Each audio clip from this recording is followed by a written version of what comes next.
Assalamualaikum warahmatullahi wabarakatuh. Perkenalkan, nama saya Wina Nurul Aini dengan NIM 0020. Di sini saya akan mempresentasikan atau memaparkan tentang salah satu tokoh filsuf, yaitu Al-Kindi sebagai bapak filsafat Islam.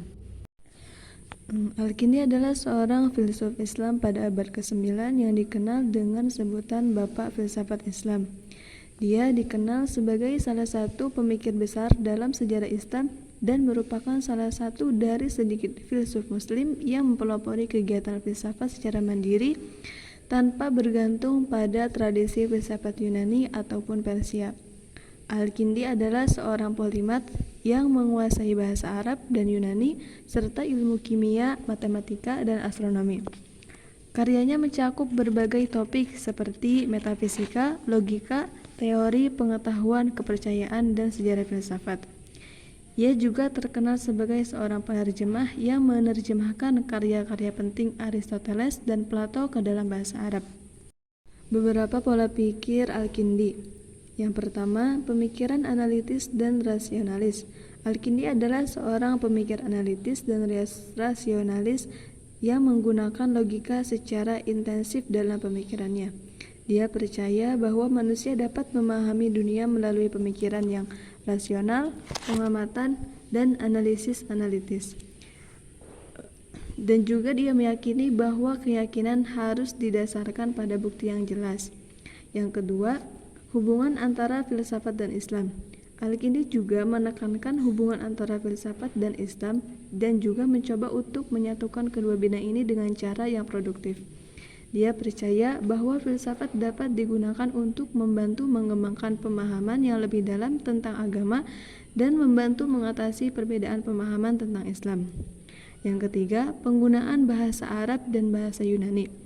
Al-Kindi sangat piawai dalam bahasa Arab dan menggunakan bahasa itu untuk mengembangkan pemikirannya. Namun, dia juga dipengaruhi oleh filsafat Yunani, terutama Aristoteles. Dia mengklaim bahwa bahasa Arab dan bahasa Yunani dapat digunakan secara bersamaan dengan hasil filosofis terbaik.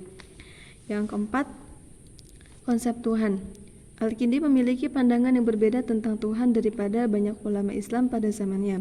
Dia percaya bahwa Tuhan adalah satu-satunya entitas dalam alam semesta yang tidak dibentuk dan tidak memiliki benda, serta pencipta dan arsitek di seluruh alam semesta. Yang terakhir, kelima, yaitu konsep pendidikan. Al-Kindi juga mempunyai pandangan yang kuat tentang pendidikan. Dia percaya bahwa pendidikan adalah kunci untuk mengembangkan pemikiran analitis dan rasionalisme, dan juga memperkenalkan konsep seperti metode pembelajaran yang kritis, debat serupa seperti dialog, dan kerjasama dalam pemecahan masalah. Menariknya, Al-Kindi juga meyakini bahwa nalar, logika, dan akal sehat dapat membantu memahami ajaran-ajaran agama dengan lebih baik dan lebih mendalam. Ia juga berpendapat bahwa kedua disiplin tersebut dapat saling melengkapi sehingga orang dapat pengetahuan yang lebih lengkap dan jelas.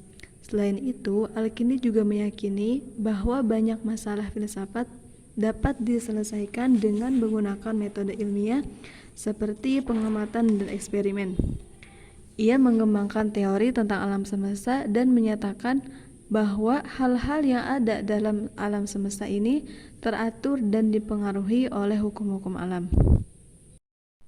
Nah, pola pikir Al-Kindi ini memegang peranan penting dalam sejarah perkembangan filsafat Islam dan mempengaruhi generasi berikutnya dari para pemikir Muslim. Pandangannya tentang kritikalitas dan analisis rasional masih menjadi prinsip penting dalam kegiatan filsafat dan pendidikan di seluruh dunia sampai sekarang. Al-Kindi meninggal sekitar tahun 866 atau 870 Masehi, namun karya-karyanya terus dihargai di dunia akademik dan intelektualitas hingga saat ini. Kontribusinya dalam mempertemukan antara filsafat dengan agama serta pemikirannya tentang metode ilmiah masih menjadi pembahasan penting dalam dunia akademik dan juga filsafat Islam. Sekian dari saya, mohon maaf bila masih banyak kekurangan. Wassalamualaikum warahmatullahi wabarakatuh.